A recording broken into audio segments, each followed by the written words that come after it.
buat ini nak rasa aku benar, aku betul. Tak. Tak. Saya masih manusia, saya mungkin salah. Saya selalu beritahu audiens saya, jangan sokong kalau saya salah. Tegurlah saya. Saya tak nak rasa ada ujub, rasa takbur. Oh, aku hebat ni, ramai sokong. Aku tak perlu takut ni. Oh, orang tu nak bagi sumbangan kewangan, orang ni nak tawarkan pekerjaan, orang ni nak bayar lawyer tu sanggup buat free untuk aku. Orang ni sanggup jumpa menteri tu nak jumpa aku. Oh, bila ada setitis rasa takbur dalam diri, aku hebat, aku gah kerana aku itu, kerana aku ini, ada sikap keakuan dalam diri, hancur lebur, satu sen tak nilai sisi Allah Ta'ala. Kita hidup bukan untuk manusia. Dapat puja-puji manusia, dapat apa? Gahlah sementara. Nombor satu, pastikan kita dapat keredaan Allah. Itu nombor satu. Itu masa yang pesan. Jadi KPM, pengarah, tak kisahlah siapa-siapa, KPM, Ketua Pengarah PD, Pengarah Selangor ke apa, sesuatu dasar, sesuatu isu, jika benda tu 80% orang setuju dan ada segelintir tak setuju, memang kecilnya, menandakan kalian betul lah, teruskanlah, tak ada masalah lah. Biasanya macam tu lah. Tapi isu silibus baik berat ni, kita nampak majoriti orang tak setuju. Tapi kenapa nak sorok? Kenapa nak sorok? Kenapa nak sorok kebenaran? Jadi tujuan saya live malam ni bukan nak mengutuk pihak mana-mana, tidak. Kementerian Pendidikan Malaysia satu kementerian yang bagus, besar, gah, hebat, struktur dia, ada sektor tu, sektor ni, sangat-sangat bagus. Sangat-sangat ramai pegawai berdedikasi. Sangat-sangat banyak program yang mampu menaikkan pendidikan kita ke arah lebih tinggi. Sangat-sangat banyak. Kita tak menafikan kebaikan. Namun masih ada beberapa perkara, beberapa benda perlu diperbaiki dan tolong dengar akar umbi luahan ni. Oh, duk bangga. Kita buat libat urus dengan guru-guru pedalaman. Oh, kita buat libat urus dengan guru-guru asrama penuh. Yang dipanggilnya guru-guru terpilih. Guru-guru yang tahu yes man, yang angguk jilat-jilat. Yang tak berani menyatakan kebenaran, menyebabkan orang atasan rasa benda mereka dah perfect, bagus, sempurna. Apa guna? Jadi syok sendiri. Sebab tu saya kata silibus ni syok sendiri. Marah dia. Saya sebut silibus syok sendiri. Terus nak kena buang kerja aku kerana ayat silibus syok sendiri. Bukan sangat silibus, banyak program di atas sana, program-program yang merapu, yang syok sendiri. Nampak atas kertas lulus, sebenarnya itu adalah penipuan. Banyak data dimanipulasikan, ditipu. Untuk apa? Untuk jaga nama baik sekolah. Takut sekolah dikenakan tindakan, takut cikgu ni kena tindakan, takut pegawai pembina datang melawat, takut nazir datang melawat, takut kena buat begitu, evidence itu, evidence ini. Orang takut ditekan. Maka nak atau tidak, redha atau tak redha, dia terpaksa menipu. Tanyalah mana-mana cikgu. Saya yakin dan pasti 80% guru akan bersetuju dengan apa saya beritahu. 20% lagi mungkin mereka ada pendapat mereka, saya hormati pendapat mereka, tak ada masalah. Tapi saya rasa 80% guru sangat bersetuju dengan saya. Banyaknya penipuan yang dipaksa. Terpaksa jaga nama baik sekolah, jaga nama baik guru besar, jaga nama baik daerah. Sebab tu saya, kalaulah boleh, tolong asingkan pendidikan dari politik. Kementerian Pendidikan Diraja Malaysia macam PDR. Hebat kan? Tak ada campur tangan politik kan? Pun ada juga, tapi tak banyak lah. Dia tak jadi seteruk inilah. Ini sangat-sangat teruk. Campur tangan politik dalam pendidikan sangat-sangat teruk. Pengarah nak kena orang dia, orang itu kena orang dia, naik jawatan ni orang dia, padahal orang tu tak layak pun berada di seat tersebut. Diangkat kroni masing-masing. Rakyat Malaysia kita dekat PRU. Saya tak suruh siapa-siapa sokong parti mana-mana, tidak. Saya tidak pernah berparti. Pilihlah parti yang betul. Pilihlah orang yang mampu bawa perubahan yang untuk anak-anak kita, untuk generasi kita, untuk negara kita. Pilih orang yang betul dan benar. Bukan orang yang tahu, cakap hebat dia, gah je, sedangkan apa pun tak ada. Ini pendidikan digital diperkenalkan kepada 100 buah sekolah. Oh, nampak hebatnya program ni, agahnya program ni. 100 buah sekolah. Negara kita ada berapa buah sekolah? lebih 10,000 buah sekolah. 1% dia dapat pendidikan digital. Sebab itu jurang berikan makin jauh. Sekolah di Sabah Sarawak, Masya Allah, kesian sungguh saya tengok. Berapa banyak sekolah masih guna papan hitam. Berapa banyak lagi kerusi meja yang dipaku guna tangan. Line internet yang sangat teruk, dengan fasiliti yang sangat-sangat teruk. Sekolah-sekolah elit, sekolah kluster kecemerlangan, sekolah berprestis tinggi dapat duit setiap tahun untuk bangunkan sekolah. Tak adilnya pendidikan kita. Beratus ribu dapat. Guru-guru yang dapat bai'ah dapat duit tahu setiap tahun. Guru besar sampai RM8,000, RM10,000. Guru biasa sampai RM5,000, RM6,000. Orang kejar bai'ah. Waktu tu, sekarang saya rasa dah masuk. Saya tak cakap. Tapi ada satu program dipunyakan yang mana sekolah yang cemerlang ni dapat bai'ah. Bai'ah apa aku tak tahu. Bai'ah perida ke apa benda dah. Tapi ada benda lah yang dapat bai'ah. Satu sekolah dapat imbuhan. Imbuhannya bukan sikit. 5-6 ribu seorang guru. Kalau pentadbir lagi besar, belas-belas ribu ke 8 ribu ke tak, saya tahu jumlah benar. Korang boleh gali lah tanya. Tapi saya tak betul-betul arif benda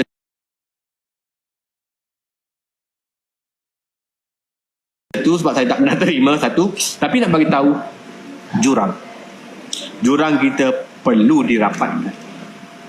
Nak rapat macam mana buat program untuk sekolah terpilih? Sekolah-sekolah elitnya dapat kemudahan-kemudahan yang tanpa had. Line internet tidak terhad, dengan dewan terbuka, dengan fasiliti gimnasiumnya macam-macam ada. Sekolah kampung pintu tandas pun tak ada. Cermin pecah tidak berganti. Mana PIBG? Mula salahkan PIBG. PIBG kampung pula, mak ayah kerja kampung. Jenis yuran PIBG RM20 je setahun. Sekolah nak minta lebih, kesiankan mak ayah. Tapi percayalah tuan-tuan, percayalah kawan-kawan, orang susah paling ramai bayar yuran PIBG. Dia tak boleh panggil yuran. KPM ni pun satu hal, dia terlalu tunduk dengan netizen. Netizen kata apa? Sekolah bayar ni, dia nak kata pendidikan itu percuma. Maka PIBG terpaksa sebut, tak boleh sebut yuran, sumbangan PIBG. Bila sebut sumbangan, tak diwajibkan pula. Mereka ni, orang-orang KPM, orang besar ni beritahu, jangan wajibkan kutip sumbangan PIBG. Sekolah tak ada duit nak buat kerja. Ada beberapa sekolah sekat result murid ambil result UPSR, result PMR, result apa benda, langsaikan PIBG dulu. Benda ni netizen yang ada juga netizen yang kurang lah, kita kata. Aku nak kata buruk-buruk kan tak sesuai pula.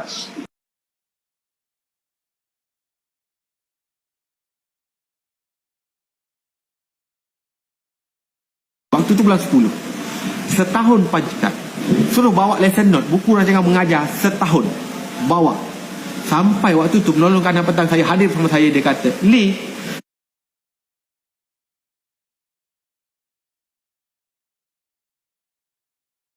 sepanjang aku jadi cikgu lebih 20 tahun, tak pernah lagi PPD panggil suruh bawa panjikat, suruh bawa lesson note. Dia nak cari salah kau ni. Jahat tak? Zalim tak? Kerana satu tulisan menegur PPD, dia cek semua panjikat. Tapi malangnya, sangat malang lah nak cek panjikat Cikgu Fadli. Saya ke bukan cikgu kaki ponteng, aku bukan kaki MC, aku hadir sentiasa awal. Cek, kehadirannya cantik lah. Tak boleh ambil dia pada kehadiran, letak tepi panjikat. Cek lesson note, hantar lesson note setiap minggu, lengkap lah. Alamak. Tapi kita kenakan tindakan pada cikgu ni. Dia jadi pengajaran kepada seluruh cikgu daerah Gombak. Jangan berani-berani berkata apa-apa tentang PPG. Kita kena ambil tindakan juga ni. Apa ni salah dia? Nak cari salah kat sekolah tak ada ni. Murid ni tak pernah ada laporan daripada ibu bapa cabul murid ke, lempang murid ke apa ke. Tak ada laporan juga daripada pentadbir dia melawan ke, tumbuk orang tu, tumbuk orang ni. Dia tak ada rekod ni. Kita cipta rekod untuk dia. Gitu dramanya. Dihadapkan di KPPD, lembaga tertib, bahagian kaunseling apa semua ada sekali. Cikgu Fadli di sekolah ni dah masuk tahun ke-6. Jadi biasalah cikgu sebagai penjawab awam kita bertukar, itu biasa. Jadi kita tukarkan cikgu dengan alasan lebih 5 tahun di sekolah semasa. Dia cipta alasan itu. Sedangkan di sekolah itu, tahun itu lebih 10 orang guru mohon tukar dalam daerah tak lulus. Adik aku nak jadi adik ipar aku, adik kandung Nur, duduk di Rawang, mengajar di Gombak. Dia mengajar sekolah Sri Gombak. Mohon tukar setiap tahun. 6 tahun minta tukar dalam daerah, tak pernah lulus. Dia perlu bulang alik satu hala perjalanan sejam lebih. Dengan jamnya, dengan hantar anak pengasuh lagi. Sangat-sangat menyusahkan dia. Mohon tukar dalam daerah, tak diluluskan sampai kesudah. Sampai dapat tukar balik Kelantan. Aku tak ada mohon apa-apa. Ditukarkan dengan sebegitu mudah. Saya ditukarkan di luar musim pertukaran guru. Nak kata apa? Nak tunjuk aku power, aku PPD, aku KPPD. Kau tulis buruk tentang aku tukarkan kau, aku ada kuasa ni. Gitu dia beritahu. Itulah amaran dia. Tukar di luar musim, tak ada alasan. Tapi di sekolah Melawati 2, saya sangat rapat dengan ramai ibu bapa. Ibu bapa ni dikumpul tanda tangan. Kumpul tanda tangan ni, parent. Mana yang belajar dengan anak murid, belajar dengan kelas Cikgu Fadli? Tanda tangan ni naik ke PPD. Cikgu tolong kekalkan cikgu ini di sekolah kami. Kami ibu bapa sangat suka pada beliau, anak kami suka belajar dengan beliau. Tak layan. Kenapa? Jatuhlah aku KPPD kot. Aku tukarkan budak ni, tiba-tiba aku staykan dia balik. Jatuhlah aku. Gitu. Itu drama tau. Bukan drama, real berlaku pada saya. Ibu bapa ni, geng-geng Melawati 2 ni, orang Melawati kot. Geng educator, anak-anak artis, anak Awi saya ajar dulu. Anak Awi saya ajar. Ramai anak artis, anak yang datang dengan driver ada pistol, jadi plate 1. Anak-anak orang kaya banyak di sekolah ini. Jadi ibu bapa ni educated. Dia ada link network dia waktu tu dengan timbalan pengarah JPN Selangor. Waktu tu pengarah Selangor tak ada lagi. Network dia timbalan, orang paling berkuasa, memangku tugas sebagai pengarah. Saya dah sebutlah siapa nama. Naik bawa surat tantangan petisi ibu bapa ini, tunjuk pada timbalan pengarah, orang paling berkuasa dalam negeri itu.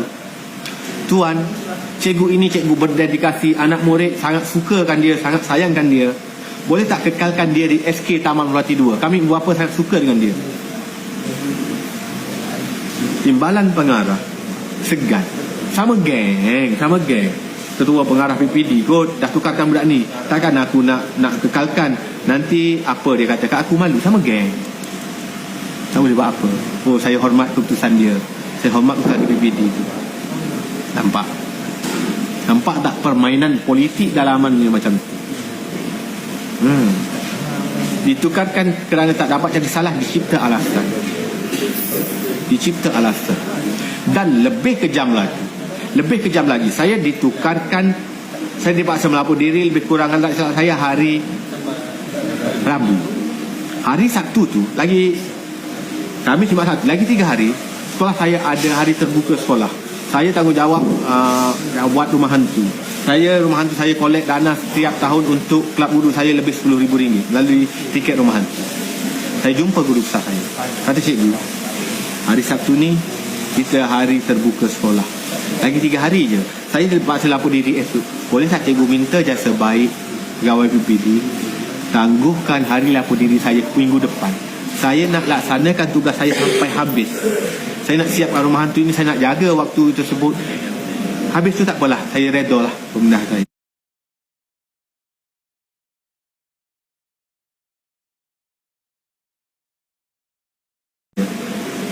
Guru besar saya depan saya angkat telefon pegawai PPD. Hello tuan, perkenalkan Cikgu Fadli ni. Cikgu Fadli minta pada saya untuk ditangguhkan pertukaran dia pada minggu depan sebab dia nak selesaikan tugas terakhir dia sebagai guru yang bertanggungjawab menyiapkan rumah hantu untuk sekolah.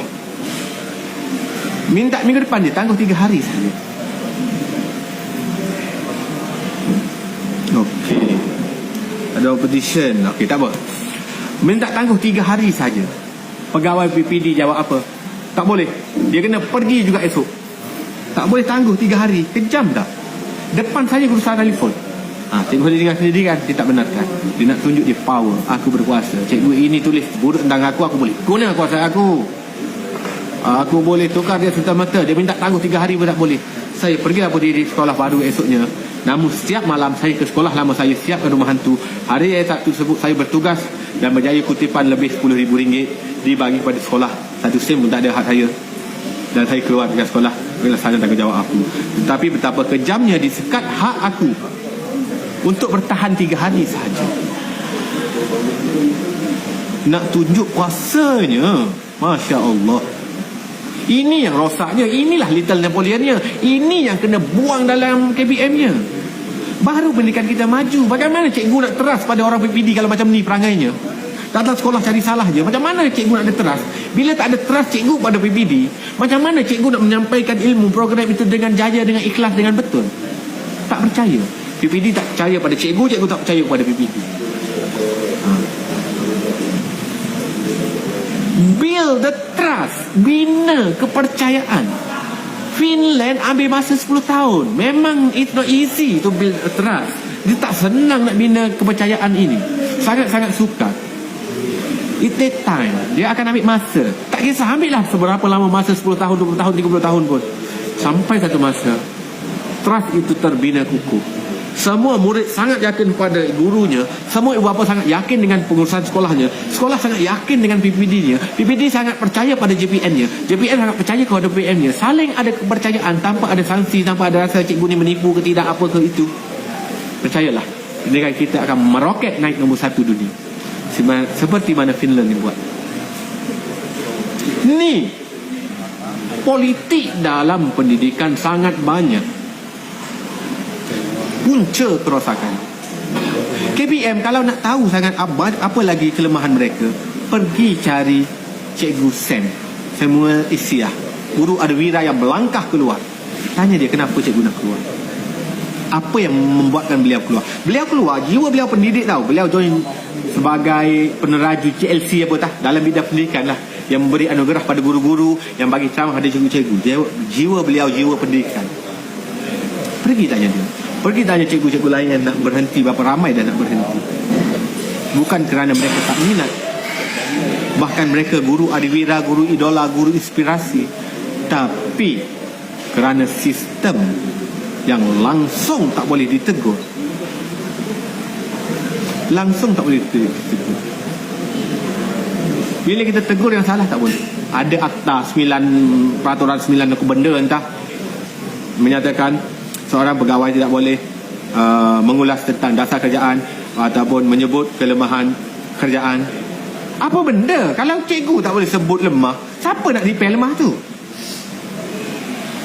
Yang nampak lemah adalah cikgu sebab dia berkubang di lapangan. Kalau cikgu tak boleh kata benda ni salah, kalau cikgu tak boleh berkata, siapa nak repair? Rosak akan bertambah rosak. Kudis kecil je. Kalau cikgu kata okey, ada kudis lah kat sini, okey ambil ubat sapu-sapu, seminggu sembuh. Tak boleh bagi tahu kudis. Makin besar bernanah, makin besar jadi barah, kena potong kaki, hilang nyawa. Kerana apa? Kerana akta-akta mengarut. Akta ini kena buang dah. Bagi kita sebenarnya macam ni, kerajaan buat macam ni sebabnya begini. Evidennya begini. Kita kajinya begini. Mereka datang dengan solid evidennya. Bagi tahu hujahnya. Kita boleh terima. Atau kita tak boleh terima pun tak apa. Dia dah ada eviden dia. Orang lain boleh baca. Oh rupanya KPM tu buat begitu sebabnya begini. Sebabnya begitu begini. Keterbukaan demokrasi dalam pendidikan perlu ada. Buang politik dari pendidikan. Buka demokrasi, bina trust, insya-Allah kita boleh maju. Yang terakhir sekali, lama dan saya lah ni, yang terakhir sekali saya nak bagi tahu, tadi ada orang bagi tahu saya ada pihak-pihak tak bertanggungjawab, pihak-pihak ketiga, pihak-pihak luar dah cuba buat petition untuk saya. Solidariti untuk Cikgu Fadli. Buat petition untuk saya, dia minta RM15. Jangan bayar. Tak payah solidariti untuk saya lah. Saya tak pernah buka apa-apa tabung. Saya tak pernah minta 1 sen dengan duit siapa-siapa. Sangat sedih bila saya buka WhatsApp saya. Seorang Asnaf pendaftar WhatsApp saya. Cikgu, terus kuat. Saya bersama cikgu. Saya tak ada duit nak tolong cikgu. Tapi nanti zakat bagi duit kat saya 7 bulan ni, saya nak banking kat cikgu. Sedih weh.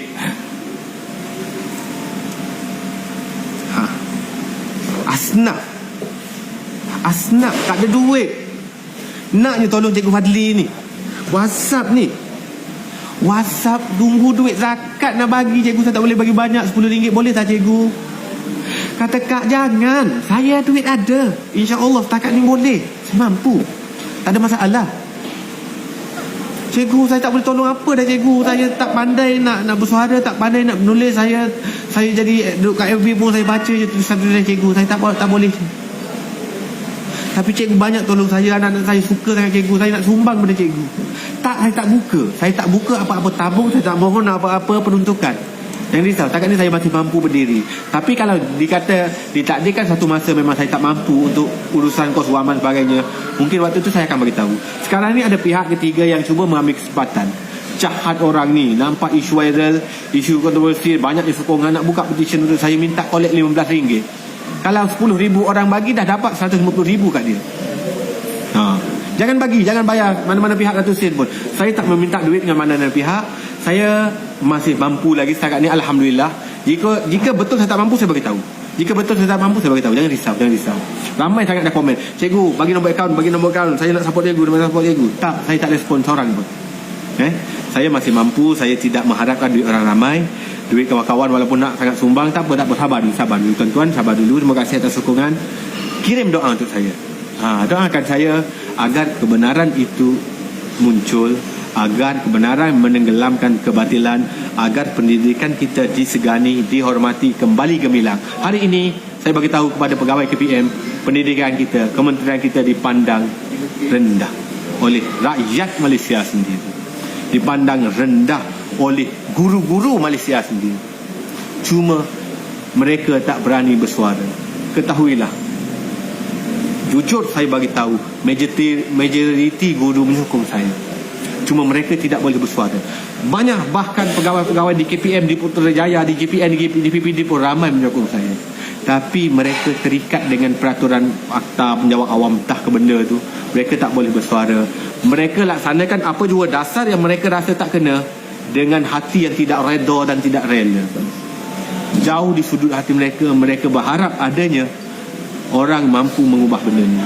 Dan jika ditakdirkan Tuhan orang itu adalah saya, biarlah terkubur kerjaya saya pun, tak ada masalah. Asalkan KPM dan kerajaan berubah. Tak ada guna esok meeting lembaga tertentu, okey, kita takkan tindakan apa-apa pada Cikgu Fadli, kita tak ada apa-apa, dia dianggap tidak bersalah, teruskan bersuara, tapi tak ada ubah apa-apa. Tak ada guna selamatkan kerjaya saya tanpa perubahan di peringkat tertinggi KPM-nya. Tak ada guna. 1 sen tak ada guna. Nak jadi hero, okey, saya lantik saya sebagai menteri, kita tak ambil tindakan pada Cikgu Fadli, kita tarik pada Cikgu Fadli jadi think tank untuk kementerian, kita terima pandangan dia. Tak ada guna, saya tak nak benda tu. Tak ada guna benda itu. Yang bergunanya, perjuangan ini sama ada saya kekal dalam kementerian ataupun tidak. Tak kisah dibuang ataupun dikekalkan, perlu ada perubahan dalam KPM. Pucuk teratas daripada KSU lagi, daripada KPPPM lagi, sampai ke pengarah sektor tu, sektor ni, pengarah JPN dan sebagainya. Asingkan politik dengan pendidikan. Jangan atur orang untuk jawatan-jawatan tertentu. Pastikan mereka layak, mereka berjiwa guru. Matinya satu jiwa guru, ruginya beribu-ribu jiwa anak bangsa. Jujur saya kata, sangat ramai guru-guru yang jujur, yang berjiwa guru, mati ruh mereka. Saya selalu bercakap dengan Cikgu Mi Ubai, salah seorang kekanda yang saya segani, saya kasih. Cikgu yang sangat hebat, Cikgu Mi Ubai. Dia bagi tahu saya satu je, cikgu, hidupkan ruh, hidupkan jiwa seorang guru, hiduplah sekolah itu, hiduplah murid-murid itu, hiduplah generasi itu. Matinya jiwa seorang guru, matinya jiwa jutaan murid-murid dan generasi. Ramai guru hari ini mengajar kerana gaji, takut nak ambil tindakan apa-apa pada murid, takut kena saman. Kementerian tak backup cikgu-cikgu. Cikgu tersalah rotan untuk mendidik, tapi tersalah, terlebih emosi, terlempang ada kesan, kena hadap ke mahkamah, kena saman beratus-ratus ribu, kena tindakan itu, sekat pangkat. Support lah cikgu-cikgu kau ni, orang bekerja untuk kau. Cikgu tu kena saman, hantarlah peguam, defend. Cikgu ni cikgu kita, memang dia salah, kita tak nafikan kesalahan dia, tapi kita tak nak dia sampai disaman macam ini. Kita tak nak dia disekat. Dia masih lagi guru yang berkualiti, namun dia ada buat kesalahan 1-2. Gitu baru kementerian, baru menteri. Ini menteri tunduk pada netizen, tunduk pada 1-2 rungutan orang ramai. Menteri apa benda? Kementerian apa? Pengarah apa? Duk KPPM, bagi KSU, jadi datuk. Aku title datuk, aku juta, aku pencen gaji penuh. Aku dah gaji aku turus unlimited gaji. Tapi penakut untuk menyuarakan kebenaran, terus ke benda. Penakut nak defend anak-anak buah, bos apa ke benda? Tak ada guna jadi bos lah, tak boleh defend. Tak ada guna gaji terus, ada gelaran Datuk, Tan Sri apa semua lah. Tak ada guna. Buang semua tu lah. Hidup kena ada maruah lah. Hidup kena ada prinsip. Defend lah cikgu-cikgu. Kesian cikgu-cikgu hilang jiwa, tak berani bercakap pada murid-murid. Belum lagi cerita hilangnya jiwa guru kan ditindas orang atasan, orang BPD-nya, orang JPN-nya, orang KPM-nya. Hilang jiwa. Hilangnya jiwa seorang guru, ruginya, rosaknya jiwa jutaan generasi. Pernah satu quote mengatakan, untuk menghancurkan satu negara tak perlu hantar askar berperang, tak perlu hantar bom atom. Kita rosakkan pendidikan dia, rosak satu negara, rosak generasi, rosakkan sistem pendidikan. Cucuk itu, cucuk ini, tangan-tangan kotor masuk campur tangan untuk kepentingan peribadi masing-masing, untuk agenda peribadi masing-masing. Hancur lebur pendidikan, hancur lebur generasi, hancur lebur negara, hancur lebur masa depan kita. Pendidikan nombor satu dalam dunia. Negara perang masih ada pendidikan. Di Palestin sana masih ada kelas pelarian Syria. Di kem-kem pelarian masih ada sekolah di pelarian. Perang, wabak, walaupun Covid melanda satu dunia PKP, adakah pendidikan terhenti? Tidak. Menunjukkan pendidikan sangat tinggi nilainya dalam kemanusiaan, dalam tamadun manusia. Pendidikan nombor satu. Rosaknya pendidikan, rosaknya tamadun, rosaknya generasi, rosaknya negara. Jaga pendidikan betul-betul yang ada kuasa. Kau menteri, kau Perdana Menteri, kau pengarah KPPM, KSU, jaga pendidikan ni. Cermat dan teliti dalam setiap tindakan. Takkan dah suruh aku bercakap segala benda. Aku tak ada kuasa. Bateri nak habis dah ni. Mana power bank? Tinggal 10% dah ni. Last ni. Last ni semangat sikit lah. Semangat Tok Janggut. Tok Ayuh Skoda, sila masuk. Tak baca. Semangat makilah, semangat Tok Janggut. Last ni, last dah. Dalam 5 minit lagi. Masih 30,000 di sana, 12,000 di sini. Last ni 9%. Cepat 9% yang ni. Yang ni okey lagi. Last. Pelak apa? Okey, jap. 1 second. Last. Tengah aku semangat ni, bateri habis rugi juga. Okey, nak bagi tahu pendidikan ini menentukan tamadun dunia, tamadun negara, kemajuan bangsa. Sebab tu orang Cina cukup titik berat pendidikan. Dia tahu dengan pendidikan generasi dia boleh berubah lebih maju. Mereka cukup pentingkan. Kita berpecah belah. Kau parti tu, aku parti ni, kau UMNO, aku PAS, kau PBB lah, apa benda PBM lah, apa benda. All bergaduh. Cara